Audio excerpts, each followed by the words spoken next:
Hi there, and welcome to Steps Together, the Steps for Development podcast, where we come together to learn and build our own skills so we can help the children in our lives to thrive and succeed. I'm your host, Deb Johnson, and I'm so glad you're here. No matter what your role is in a child's life, you've come to the right place to learn about child development and kids who are differently wired. Here, you'll learn the why behind challenging behaviors, practical strategies that really make a difference, and how to advocate and support all children as you become empowered with skills and tools that bring lasting change.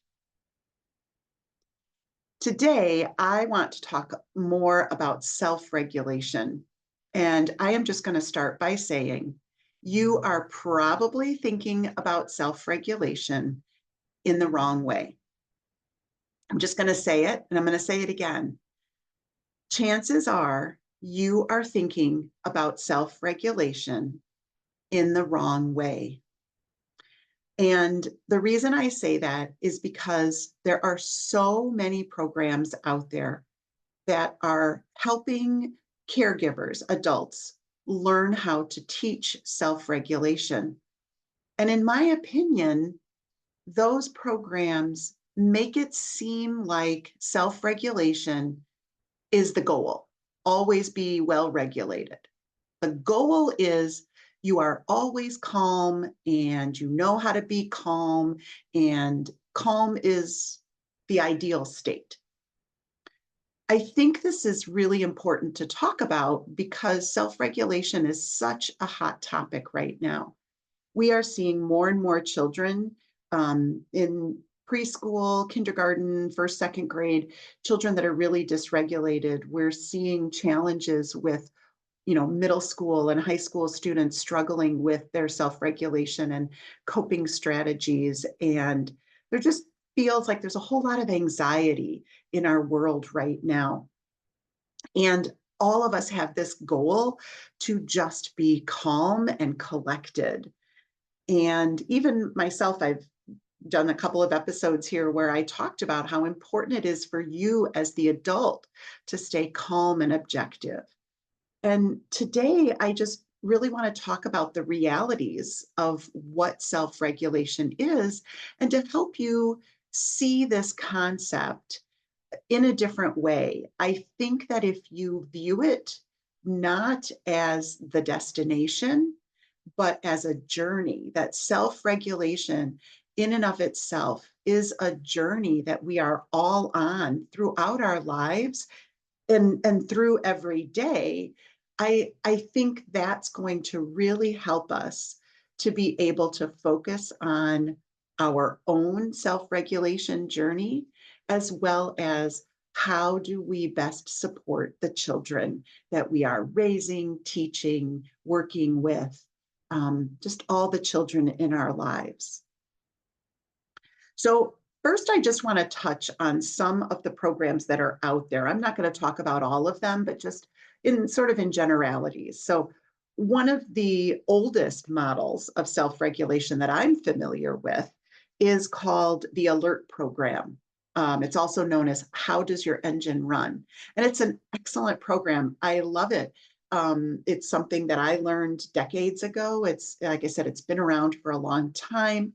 And it focuses on this idea that our body is like a car and our nervous system is the engine, which I really love. And I'm going to steal their idea and talk about this concept of traveling a journey in your car. The thing with the ALERT program is that they talk about self-regulation in states of being, and the states that are described are that your engine is either running too slow, too high, or just right. And that might be an oversimplification, but the model does serve the purpose of helping us to understand different states of regulation. And then the ALERT program was developed by occupational therapists, and they focus on the sensory component of self-regulation. How does repeated sensory input affect our nervous system? How do we use sensory activities to regulate our nervous system? And those are all wonderful and very, very valid concepts, and certainly things that I'm integrating into my practice as to how I address self-regulation. I think the challenge with this program is that a lot of times adults misinterpret it and they think that an individual is always supposed to be in the just right state. And that's just not true. Yes, we would love to always be in the just right state where you're calm and focused and attentive, but the reality is that's just not life. And in the program, they do talk about the fact that it's okay if your engine is running too high, right? You have an engine running super, super fast, that's actually, in a way, the just right state when you're, say, at a sporting event and you're cheering and rooting for your team.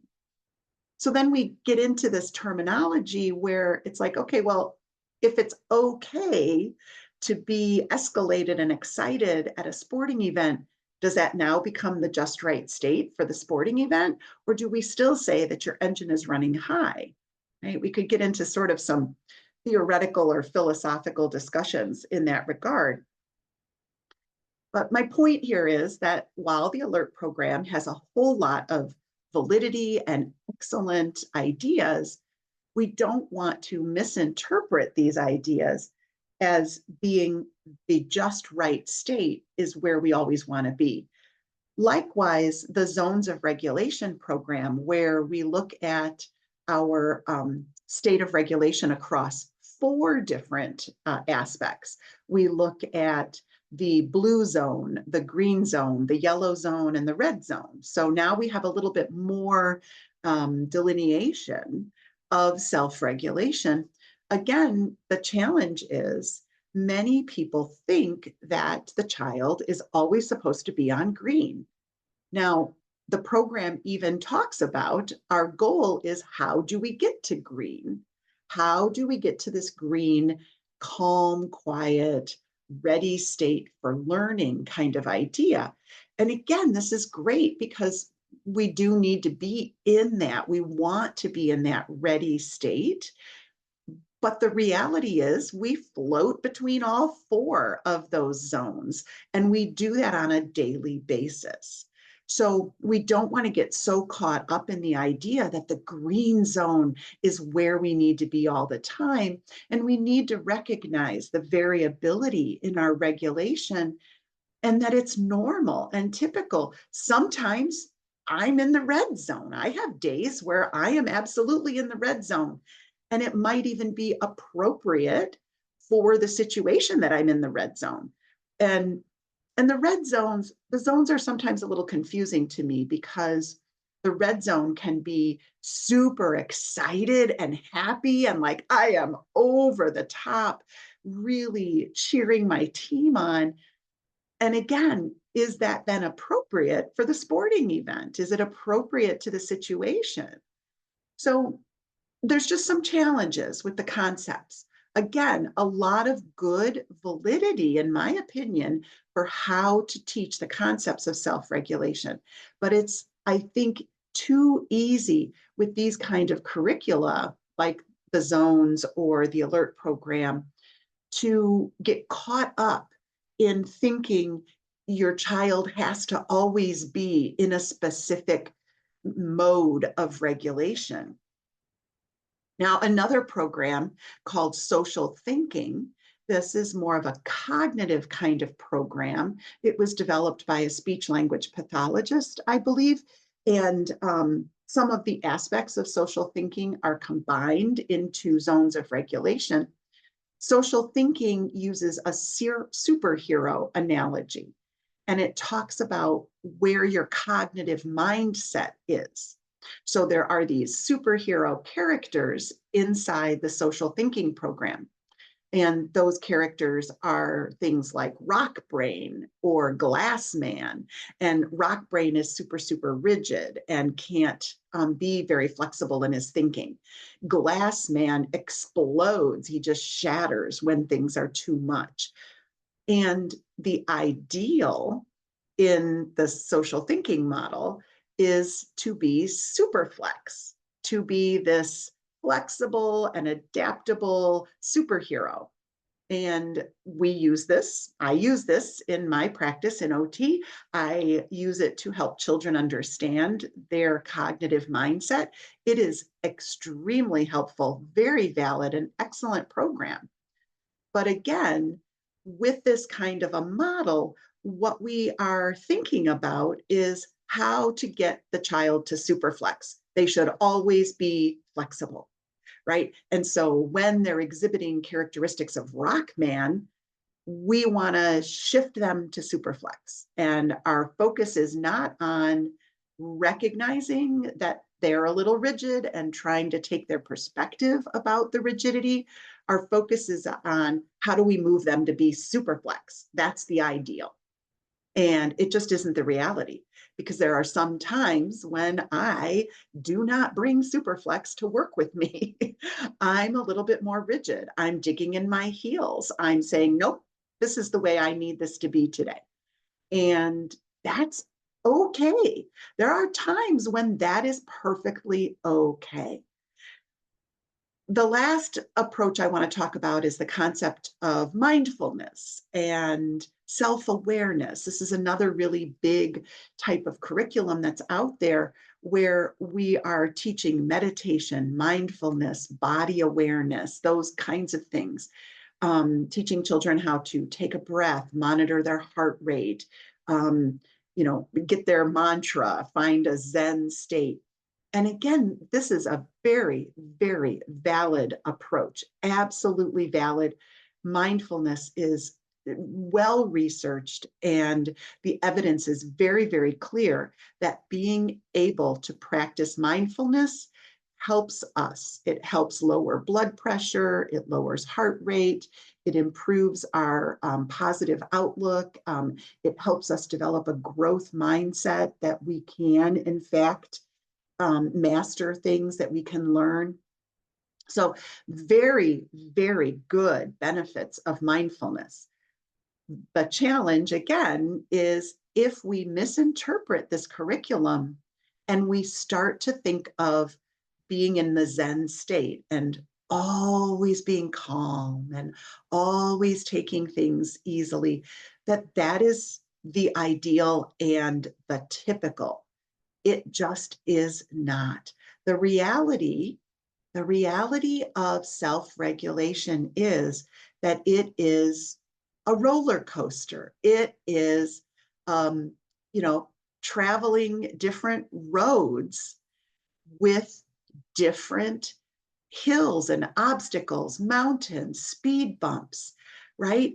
It's impossible to stay calm the entire time through the course of a day when you are facing stressors and anxiety, moments of anxiety or worry, when you have challenges, something that is hard to do. You are going to change your state of regulation. And I firmly believe, as an OT, that we have to be able to accept that reality, that variability, in order to fully embrace understanding the concept of self-regulation and to be able to teach it to our children, let alone learn it for ourselves. So I want to reframe self-regulation, and I want to reframe it as a journey, not a destination. I'm going to say it again. Self-regulation is a journey, not a destination. Yes, the destination is learning skills and picking up tools to add to our toolbox. But the journey part is the learning, and it's the skill development, and it's the ongoing modification, adaptation, and growth that we see. So in my mind, this metaphor of self-regulation being a journey is twofold. Number one, it's a lifelong journey. It's a journey where we start without the skills, without the toolbox. We're taking the first steps. We're getting in the car and driving on this trip of our lifetime. And we are completely unequipped and unprepared when we are born. And through the course of our lifespan, we learn, we gain the skills we need. And that is dependent on two things: normal development, the developmental process of our brain and our nervous system, right? Our executive function skills, which is the big part of our cognitive thinking, the big part of our brain, our cerebral cortex, that is responsible for our achieving an ability to regulate and control our emotional responses and our physical responses. That part of our brain doesn't develop until we're in our 30s or 40s. And even then, it is subject to change throughout our entire life. So there is this normal developmental process and lifelong learning process. And then we also have this day-to-day journey. Every morning when we wake up, we start on a new little side trip, a new road that we have to navigate, because we don't know what the day is going to bring. We don't know what we're going to run into, how many speed bumps, how many roadblocks, how many hills. Is it going to be rolling hills, lots of hills? Is it going to be climbing up a mountain? Is it going to be this gradual increase in elevation? And by the end of the day, we're on, Mount Everest and just like at the peak, and we've had to expend all this energy getting up there. So I just want you to think about it in this metaphor of a journey. So what does the road look like as we're traveling on this? Well, we could conceptualize it, we could visualize it as sometimes we've got smooth highways, right? We've got this excellent straight path, paved road, no obstacles. These are calm and steady days. These are days when you're fully equipped, right? Your vehicle is ready to go, your nervous system is great, and you've got all the tools and skills to navigate whatever comes your way. Speed bumps, right? Little challenges, little things that come in. Maybe you are surprised by something pops up that you weren't expecting, but you've got the ability to regroup and get over it. Maybe you're looking at rolling hills, right? Just little hills. They don't get bigger in size, but it's just a lot of up and down today.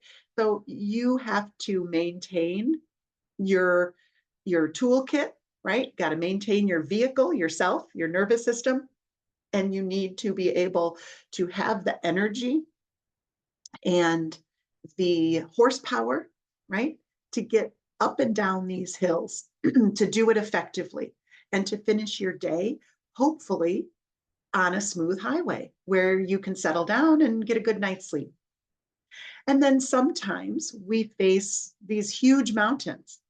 We face mountains that we have to climb, and maybe our vehicle, ourselves, our nervous system, doesn't have the horsepower to get up that mountain. Maybe we get halfway up the mountain and we break down and we're on the side of the road because we just don't have the tools to get over that.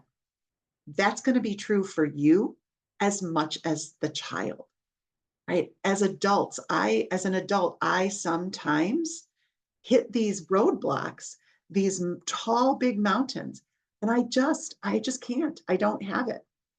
And so very, very important to remember that we're all going to face these. You face them, all the adults in your life, at home, at work, in your community, we're all facing them. And all the children are facing the exact same things. So we have two tasks, two goals. that we need to focus on as we travel this road of self-regulation. One is to be able to successfully navigate this terrain as we go through life and on a day-to-day basis, and just to get through it. And the second thing is to be constantly upgrading your vehicle, yourself, your nervous system as your engine, right? To borrow an analogy from How Does Your Engine Run, which I love. So I'm going to use that one. You need to be upgrading that engine. I am many decades older than 7, and I am still upgrading my nervous system, my vehicle. I am building my toolbox every day. I am getting better and better at using mindfulness. I am recognizing when I'm escalating. But I couldn't do that when I was 7. There's no way I could do that on my own at 7. And I think it's very important. I tell my young adult children who are certainly navigating this road and working on learning these skills, I tell them all the time, it's okay. I, at my age, am still learning. I'm still learning and I'm still making mistakes. Just the other day, I was having a conversation and I started getting very passionate about it. I started getting worked up. I noticed my voice volume going up. I noticed my language changing. I noticed that I was expending more energy in the conversation. And I literally said, oh, I am going to step back and relax for a minute because I can tell that this topic is really starting to dysregulate me. So again, I don't stay in a steady state all day long. The thing I've learned on this journey is how to regulate it. And that's the goal, right? That is the goal, is learning how to regulate it.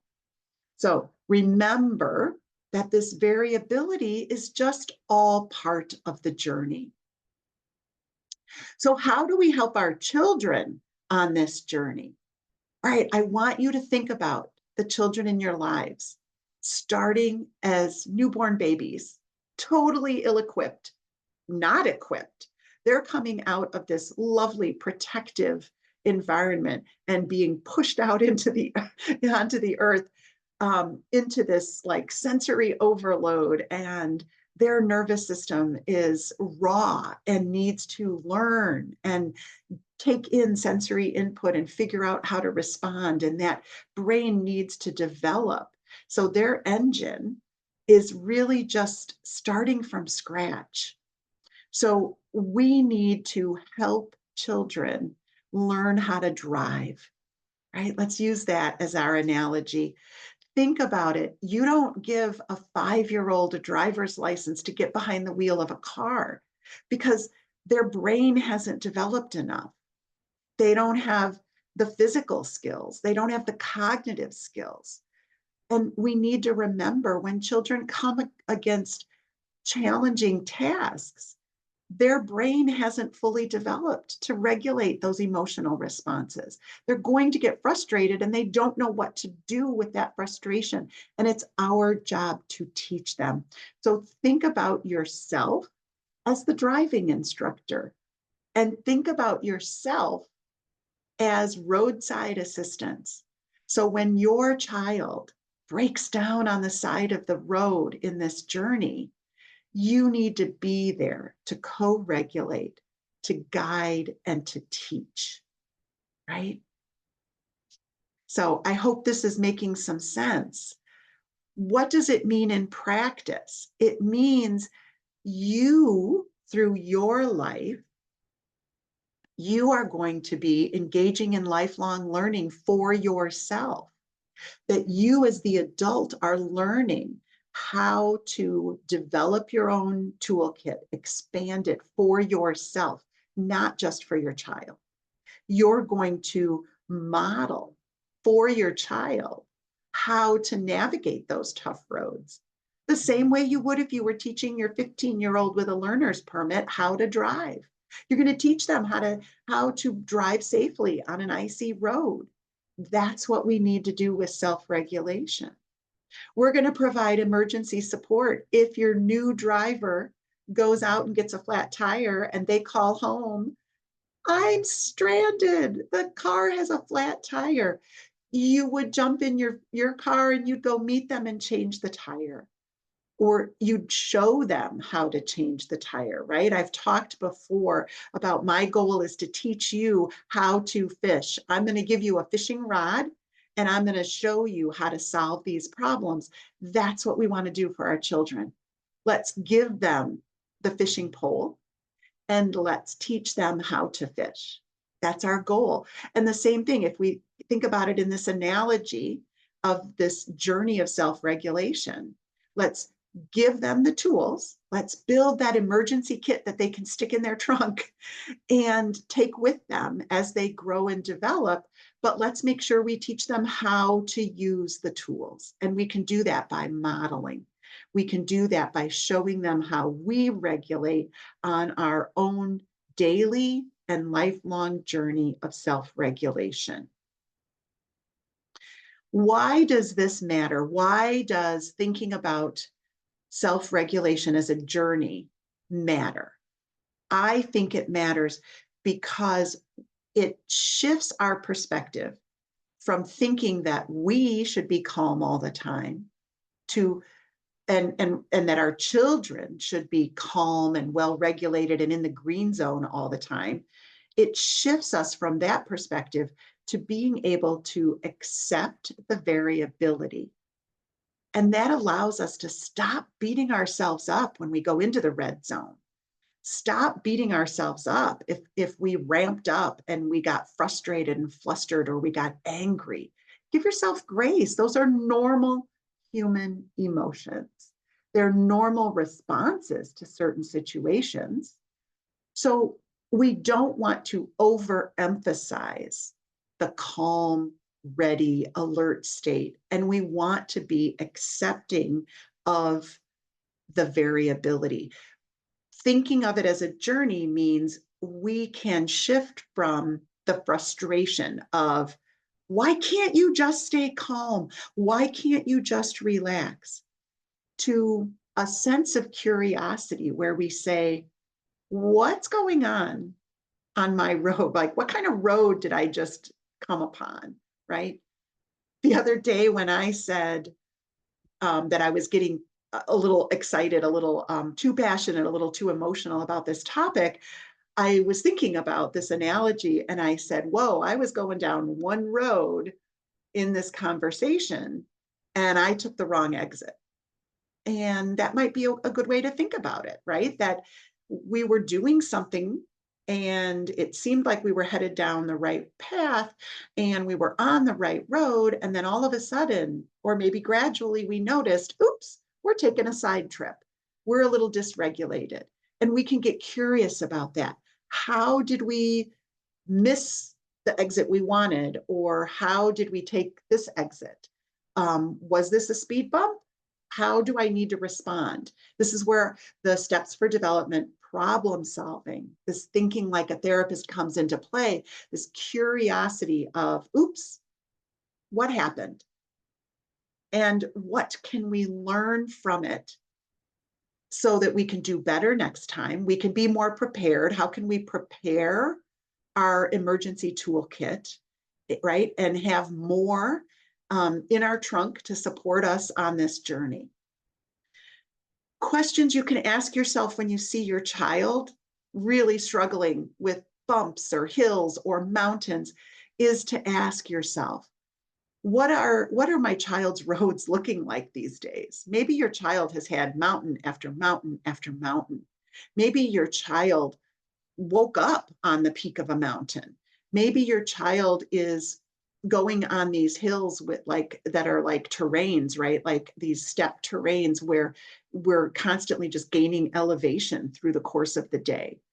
What are they missing, right? What do they need to learn, which would be upgrading their engine, right? Not just what tools am I going to give them, but can I teach them how to learn to use the tool?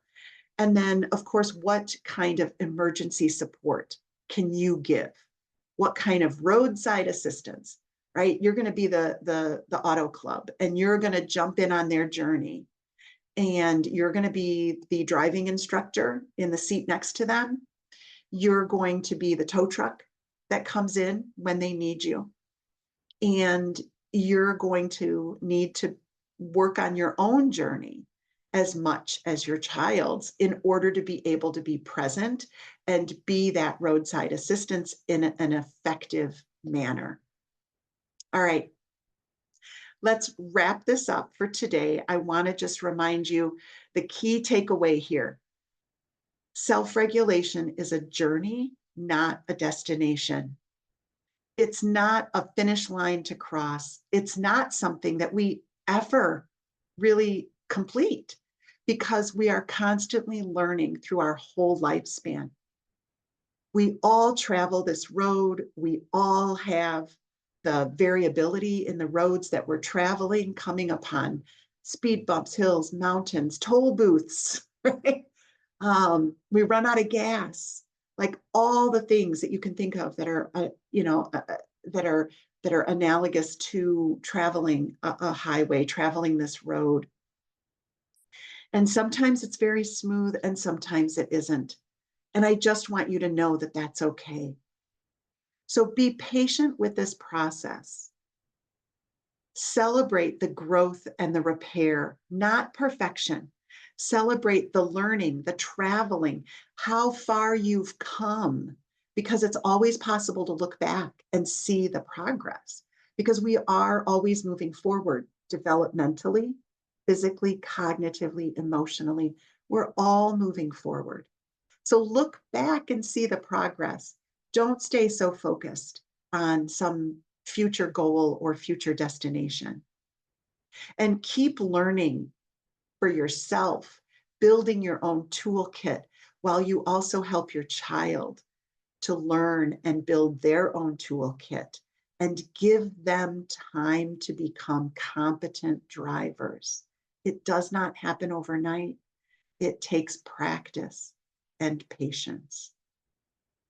In the next episode, I hope you'll join me, because I'm going to talk about this challenge of being able to be the roadside assistance for your child without getting sucked into the challenge, right? I've often heard about how when one person is drowning, you don't jump in, because that person might pull you down as well. So we're going to talk a little bit in the next episode about empathy and compassion and support, and how do you connect and engage with your child and provide this kind of support without becoming dysregulated yourself, without working too hard. I had one episode where I talked about that, and I said, stop working so hard. So we'll dig into some tools next episode to tell you some ways I think you can stop working so hard and maintain that objective state to be an effective driving instructor and roadside assistant. All right. I want to say thank you so very much for joining me today. Keep traveling this road, keep learning, and remember that every bump in the road is an opportunity to grow stronger together. If you like what you're hearing on this podcast, please share with others. Let them know about Steps for Development. Sign up for my newsletter. Follow me on social media.